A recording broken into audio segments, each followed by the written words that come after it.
नाजरीन, विहाड़ी के इलाका में डीपी ऑफिस के करीब नौजवान तालिब इल्म रहनुमा साकिब जट को फायरिंग करके कत्ल कर दिया जाता है और पुलिस उसे खतरनाक डाकू भी डिक्लेयर कर देती है। उसके खिलाफ एक मुकदमा उसके कत्ल के बाद भी बना दिया जाता है।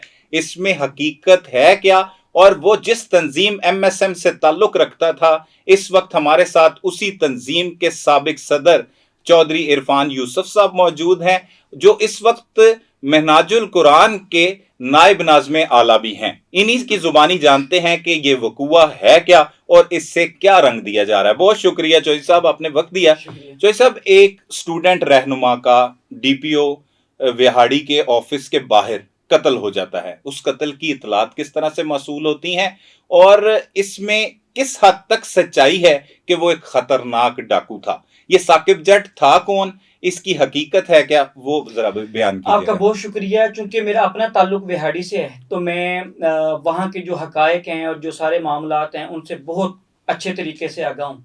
और जिस दिन ये मामला हुआ उस दिन मैं विहाड़ी में ही मौजूद था और जब हमें इतला मिली कि साकिब जट को शहीद कर दिया गया है तो मैं हॉस्पिटल जब वहाँ पे पहुँचा, वहाँ पे उस वक्त उसकी डेड बॉडी थी, तो कुछ पता नहीं चल रहा था कि किस तरीके से इसका मर्डर हुआ है। ठीक है। सबसे पहले वहीं पे हॉस्पिटल में जो पुलिस वाले थे वो भी जो वहां पे उस वक्त, चूंकि उसकी डेड बॉडी एक कमरे के अंदर पड़ी हुई थी, तो मैंने जाके पूछा वहां पे जो मौके पे तफ्तीशी था वहां पे और जो एसआई वहां पे मौजूद था, मैंने कहा जी ये क्या सारा मामला हुआ है? उन्होंने कहा जी हमें कुछ पता नहीं है, बस यहाँ पे लाश है और हमारी ड्यूटी लग गई है यहाँ। यानी किसी को कुछ पता नहीं था कि साकिब के साथ क्या हुआ है। ठीक है। और वो विहाड़ी का नहीं, भूरे वाले का रहने वाला? विहाड़ी की तहसील है भूरे वाला और उसको विहाड़ी ट्रैप करके बुलाया गया। ये जब तहकीकात होंगी तो ये चीजें सामने आएंगी। ठीक है। तो सबसे पहली जो चीज वहां पे जो मौजूद सहाफी थे उन्होंने हमें ये बताया कि भाई ये अभी पुलिस का जो ऑफिशियल ग्रुप है, जो विहाड़ी डीपीओ का तर्जमान है, उसने सहाफियों के लिए जो ग्रुप बनाया हुआ है उसमें अभी उन्होंने ये चीज लगाई है कि जनाब कि दो नामालूम लोगों ने इसको डीपीओ ऑफिस के बिल्कुल करीब कत्ल किया है। ठीक है, नामालूम अफराद। ये पहली चीज जो उसने ऑफिशियल मौकफ पुलिस का ग्रुप के अंदर जो तर्जमान डीपीओ विहाड़ी है उसके अंदर आया, उसके स्क्रीनशॉट मेरे पास मौजूद है, वो मैं आपको दे दूंगा, जो कि बाद में डिलीट कर दिया। सही। उसके तकरीबन 1 घंटे के बाद फिर वहां पे चूंकि अब एक मर्डर हुआ था और वो वहां का जो साकिब जट है वो नामी ग्रामी बंदा है वहां का। अच्छा। यानी उसे वहां की यूथ विहाड़ी की और बुरे वाला की तो तकरीबन सारी यूथ जानती थी, चूंकि अच्छा। तलबा रहनुमा था, लीडर था वहां पे, स्टूडेंट लीडर था और विहाड़ी में भी लोग जानते थे। और आपको यानी डिस्ट्रिक्ट डीएचक्यू की जो इमरजेंसी है वहां पे उस वक्त तकरीबन 600-700 नौजवान थे जो उससे मोहब्बत करने वाले थे, जो वहां पे फौरी पहुंच गए। अभी उसका ये रिहायशी इलाका नहीं था, ये रिहायशी इलाका नहीं था, इधर उधर से यानी 600-700 वहां पे लोग वहां पर मौजूद थे। तो अच्छा, 1 घंटे के बाद मुझे वहां पे मौजूद जो साफी था उसने ये बताया जी कि अब उन्होंने पिछला मौकफ डिलीट कर दिया है, अब उन्होंने जनाब ये कहा जी ये कोई मंशियात फरोश था। अच्छा। और जनाब ये मर्डर हो गया है और उसकी मर्डर की कोई वजूहात सामने उसके अंदर नहीं लिखी हुई थी, बस ये लिखा था कि ये जनाब मंशियात फरोश है। और फिर उसको हकीकत का रंग देने के लिए जब उसकी डेड बॉडी आ गई तो वहां पे उसका खून बिखरा हुआ था, उसके ऊपर उन्होंने को मंशियात वगैरह भी फेंकी हुई थी, वो भी वीडियो में आपको दे दूंगा। अच्छा, ये हैं वीडियोस आपके पास? अच्छा, उसके बाद जब तीसरा मौकफ, तकरीबन ये वाकया है 7 बजे का तकरीबन, जब इसको फायर वगैरह लगते हैं और ये शहीद हो जाता है, तकरीबन 12 बजे 5 घंटे के बाद फिर पुलिस एक और मौकफ देती है और वो मौकफ ये था कि ये डकैत था, इसने एक मोटरसाइकिल, चाइना की मोटरसाइकिल जिसकी कीमत 15,000 रुपए है, वो इसने छीनी है। वो बंदा जो 5 से 6 मुरब्बे ज़रिए राजी का मालिक है, जो एक पेट्रोल पंप के मालिक का बेटा है, जो एक बड़ी आड़त के मालिक का बेटा है, इलाके के नामी ग्रामी लोग हैं, बाबा हाजी शेर वहां पे एक बुजुर्ग हैं, वहां पे 315 ईबी इनका गांव है, वो वहां बहुत बड़ा अड्डा है जहां पे इनका पेट्रोल पंप, इनकी आड़त है। करोड़पति बंदा 15,000 की चाइना मोटरसाइकिल छीन रही है, जिसकी वजह से जनाब अपने ही साथी की फायरिंग से शहीद हो गया। ये जो बाद में मौकफ है, जो फाइनल मौकफ उनका है और जिस पे एफआईआर का अंदराज हुआ है, ये वो बात कर रहे हैं आप। सही है। अपने ही साथी, उसका नाम शानी है, उसको जनाब फायरिंग से जो है ना इसका मर्डर हो गया। अब रात को जब ये आया तो हमने उस पर, जाहिर बात है हमें बड़ा गुस्सा लगा, मैं खुद वहां पे मौके पे मौजूद था, मैंने वहां पे जो लोग थे पुलिस के, मैंने कहा यार ये कैसा जुल्म कर रहे हैं आप, यानी एक बंदा करोड़पति बंदा है, आप उस पर चाइना की 15,000 की मोटरसाइकिल डाल के कह रहे हैं कि अपने साथी से फायरिंग से शहीद हो गया। अच्छा जी, वहां पे अब एहतजाज का एक माहौल बन गया, तो फौरन वो जो 3 SHO 3 थानों के, थाना दानेवाल, थाना लुडन और थाना सदर व्याड़ी, इनके जो SHO थे वो वहां पर जनाब आ गए और मुझे और राव अदनान, जिसका ये बड़ा साथी था साकिब, बड़ा सरफरोश राव फरहान, ये राव फरहान के भाई बड़े जिनको पहले कत्ल किया जा चुका है। सही है। MSM बुरेवाला के सदर भी हैं राव अदनान। अच्छा, तो अब हमें दोनों को गाड़ी में बिठा के ये थाना दानेवाल में ले गए और अच्छा। वहां पे हमें 1.5-2 घंटे बिठाए रखा। मैंने उधर एक ही बात उनसे की, मैंने कहा जी आपने ये जो उसे डाकू बनाया ना, ये कत्ल तो हुआ, जुल्म हुआ, उससे बड़ा जुल्म ये है कि आपने जो उस पर टैग लगाया ना, इसका हमें कोई आप सबूत दें। सही है। कोई वीडियो होगी आपके पास, CCTV फुटेजेस हैं, कोई एक चीज दे दें हमें। वो दिया ना उन्होंने सबूत, कुछ भी नहीं दिया। वो एक रिकॉर्ड उन्होंने शेयर किया जो कत्ल होने के बाद। वो रिकॉर्ड जो है, जो उसके अंदर उसके पर्चे हैं, कुछ तो हैं लड़ाई के पर्चे, वो भी सच्चे झूठे हैं, क्योंकि दुश्मनी थी उनकी, होंगे कुछ सच्चे होंगे, ज्यादा झूठे पर्चे हैं, डकैती मोटिवेटेड के जो लड़ाई के हैं। अच्छा, बाकी जो उसमें डकैती के इन्होंने डाले हुए ना जी 11 पर्चे, आप रिकॉर्ड उठा के देख ले, मैं ऑन द रिकॉर्ड ये बात कर रहा हूं। 2021 के अंदर आरववाला में साकिब जट और रफाकत, इनका एक दोस्त था, इन दोनों को पकड़ के एक ही दिन उन 11 पर्चों के अंदर इनको नामजद किया था। ना उससे पहले कोई पर्चा है, ना उसके बाद कोई पर्चा है, और रफाकत जट के घर से इन्हें अरेस्ट किया था, एक ही दिन डाले थे। और उन सारे पर्चों के अंदर जब वो शनाख्त परेड हुई, उन्होंने आके कह दिया था ये हमारे मुजरिम नहीं है, उन पर्चों से उनको यानी खारिज कर दिया गया था। ये रिकॉर्ड वो 2021 का एक ही डेट का डाला हुआ रिकॉर्ड है, ना उससे पहले कोई डकैती का पर्चा है, ना उसके बाद कोई डकैती का पर्चा है। तो ये करोड़पति बंदा वो डकैती क्यों करेगा, जिसकी महाना आमदन लाखों के अंदर है, जिनकी प्रॉपर्टी 40-50 करोड़ रुपए में अगर देखें, वहां की जो जमीन की कीमत है बनती हो, उसको क्या जरूरत है जी 15,000 की मोटरसाइकिल चुराने की या ये करने की। तो वो पॉलिटिकल, वो भी उसके ऊपर जो रफाकत के घर से, वो भी इनका दोस्त था रफाकत जट, उनके घर से वो पॉलिटिकली मोटिवेटेड पर्चा था। एक ही दिन जो पिछले नामालूम डकैती के पर्चे थे, उसके अंदर इन दोनों भाइयों को जनाब उन्होंने डाल दिया था, दोनों दोस्तों को, और उसमें से ये बाइज्जत बरी हो गए थे कई पर्चों में से। तो बाकी जो इक्का दुक्का कोई थे उसके अंदर वो जमानत पर थे। तो ये तो उन्होंने वाकये को हकीकत का रंग देने के लिए, देखें जी रिकॉर्ड तो आजकल जितना भी मर्जी बना लें। अच्छा, फिर आपको पुलिस स्टेशन 200 पर्चों का रिकॉर्ड है, अब लोगों को पता है वो किस तरह के पर्चे हैं। ठीक है, पुलिस स्टेशन लेके चले गए आपको, वहां पर क्या बातें हुई, क्या कहते रहे वो? बातें यही हुई जी, हमने उन्हें कहा जी आपने ये जो मौकफ दिया है, ये आप इसका हमें सबूत दें। उनके पास कोई सबूत नहीं था, हमारी उनके साथ तय, वो बस ये चाहते थे कि ये एहतजाज ना करें। ये शानी भट्टी कौन है? FIR को अगर मैं FIR का मतन आपको बताऊं तो उसमें लिखा गया है कि जब साकिब जट को फायरिंग करके जो उसी के साथी ने मार दिया था, तो उसके बाद ये मौका पर पहुंचता है जो मुद्दई मुकदमा है, जो डेयरी शॉप का मालिक बताया जा रहा है, जिसकी मुद्दईयत में ये मुकदमा दर्ज हुआ है, जिसकी बाइक का इल्जाम आयद किया गया है कि साकिब जट उसकी बाइक छीनकर भाग रहा था, और उसके साथ कोई आसिफ नामी शख्स भी है जिसने हवाई फायरिंग की बताया गया है। और साथ साथ ये भी बताया गया है कि शानी भट्टी का जो है वो कॉल आ रही थी, वो फोन कर रहा था और उससे उठाया तो उसने आगे से कहा कि मैं वहां से निकल आया हूं, तो तू पकड़ा तो नहीं गया। ये FIR का मतन है। इस हवाले से क्या कहेंगे? ये शानी भट्टी कौन है और साकिब वहां पे लेने क्या गया था? शानी भट्टी जो है ना जी, ये साकिब का दोस्त है। ठीक है, ठीक है। शानी भट्टी ने साकिब को उतार दिया, साकिब को ट्रैप किया गया है पुलिस की तरफ से। इसके कत्ल का मंसूबा बड़े अरसे से बन रहा था। इसके कत्ल के अंदर बराह रास्त पुलिस मुलव्वस, थाना दानेवाल का जो SHO है वो बराह रास्त मुलव्वस है। जिस दिन भी शफाफ तहकीकात होंगी, थाना दानेवाल का SHO उसके अंदर मुलव्वस है। उसने जिन भी मोटिव्स के तहत इसको कत्ल किया है वो तो वही बताएगा, पैसा लिया या जो भी उसके मोटिव्स हैं अल्लाह जानता है, लेकिन वो उसके अंदर मुलव्वस है। उसी के नीचे जो हरकारे हैं, एजेंट्स हैं, वही इसके अंदर उसको बकायदा ट्रैप किया गया। ठीक है जी, उसको किसी जगह पे बुलाया गया और किसने बुलाया? जो वहां पे ऐनी शाहदीन है, ये पुलिस के जो लोग हैं ना, अभी मैं किसी का नाम इसीलिए नहीं ले रहा कि चूंकि ये अभी गैर मुसद्दका चीजें हैं, लेकिन जो अब पता चल रही हैं जारी बात है हर बंदे के सोर्सेज होते हैं। वहां पे जो एनी शाहदीन है वो कह रहे हैं कि जनाब ये बंदा उधर से डीपीओ की साथ ऑफिस के बिल्कुल साथ एक अंधेरी सी गली है, उसके अंदर से आता है, भागता हुआ आ रहा है जनाब, आके उधर गिर जाता है, फायर इसको कहीं पीछे लगे हैं। फिर वीडियोस ऐसी हैं, मैं आपको वीडियो दिखा दूंगा, यानी ये कैसा डकैत है कि उसके पास असला ही नहीं है। वीडियो के अंदर साफ नजर आ रहा है कि एक सिविल कपड़ों में पुलिस वाला इसके पास लाके असला रख रहा है। वो मैं वीडियो आपको दे देता हूं, आपने देखी भी होगी। देखिए आप अंदाजा करें ये कैसी डकैती की वारदात है। रुमाल में लपेटा हुआ, लाके उसके सामने पिस्टल रख रहा है कि जी इस पे डाल दिया जाए, मोटरसाइकिल उसके पास फेंका जा रहा है।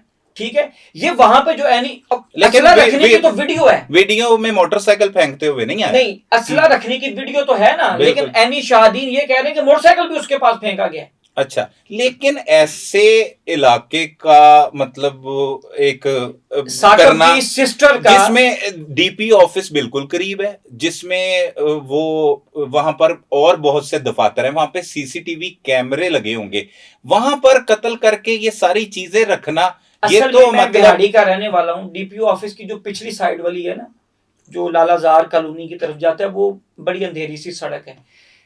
हमें गुमान ये है, बाकी तो ये कोई अल्लाह करे वहां पे कैमराज हो, हमने वहां पे जाके किया, किसी बंदे ने कैमराज नहीं हमें दिए। ये बैक साइड है, ये बैक साइड की ये वकूआ हुआ है, जहां पे उसको फायर लगे, गिरा वो आके उधर चौक में है, डीपीओ ऑफिस के चौक में सही है, भागता हुआ है, क्योंकि दलेर जवान बंदा। ये सीसीटीवी फुटेज में आया। गुमान ये है, वो फुटेजेस हमें नहीं मिल सकी बदकिस्मती से, पुलिस के पास होंगी, क्योंकि हमने जाके वो, चूंकि सामने नेशनल बैंक का कैमरा लगा हुआ है, डीपीओ ऑफिस के होंगे वो, तो पुलिस के पास एक्सेस है ना। हमें बैंक वालों ने भी नहीं कुछ दिखाया, उन्होंने कहा जी हमने पुलिस को जो देना था। ठीक है, ये शानी भट्टी इसी के साथ था। मैं इसमें शानी भट्टी जो है ना जी, वो इसका दोस्त था।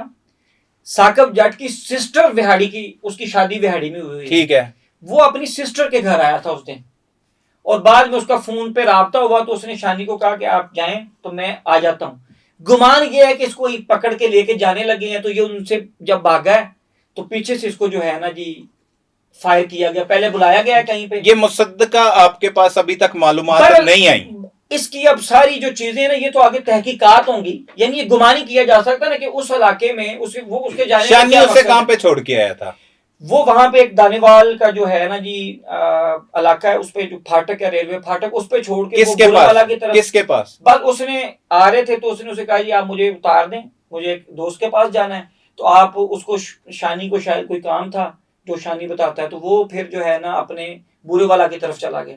ये इधर जब आया है तो उसके तकरीबन 10 मिनट के बाद वाकया हो गया। अब और उसने का जो वाकया बनाया जा रहा है वो डीएचक्यू हॉस्पिटल उससे तकरीबन समझ लें कि 20 मिनट की मुसाफत पे है दूसरी तरफ, और उसको उतारने के तकरीबन कोई ये इतना ही टाइम बनता है, कोई आधे घंटे का, उसके बाद इसकी डेथ हो जाती है।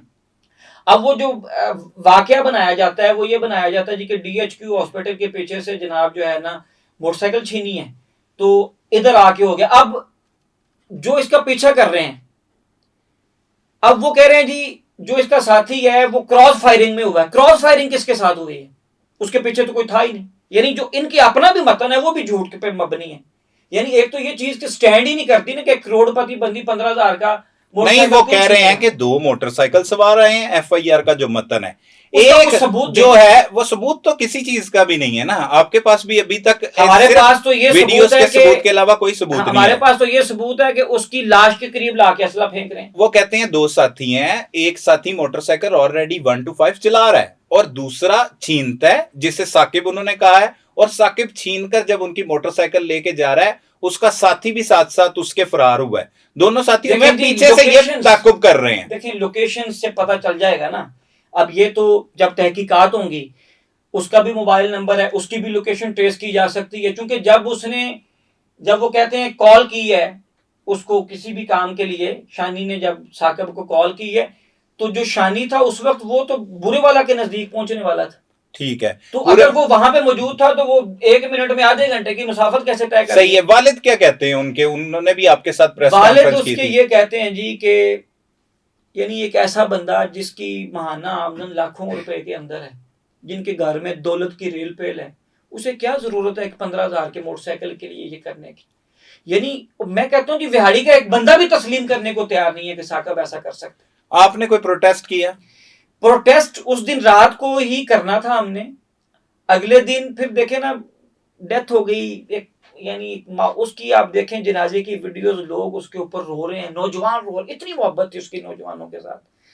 तो प्रोटेस्ट उसी सूरत होगा कि अगर इंसाफ नहीं मिलता। अभी पुलिस ने जो करना था कर लिया, उसके अंदर पुलिस चूंकि बराह रास्त मुलव्वस है, ठीक है जी।